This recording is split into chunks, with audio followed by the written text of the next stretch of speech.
Did you know that you can also talk to Bixby and make it carry out your commands without waking it up first? So you can just talk to it and it will do what you want it to do.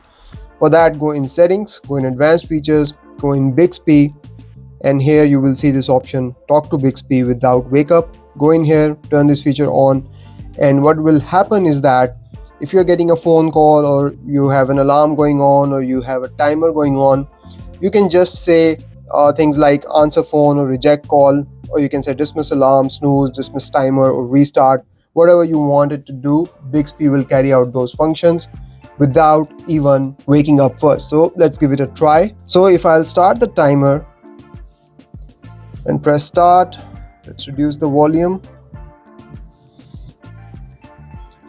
You will see down here that the Bixby is activated and it actually tells you what you can say. Dismiss timer. And there you go. So that's how you can use Bixby without waking it up, because Bixby will be listening for your commands.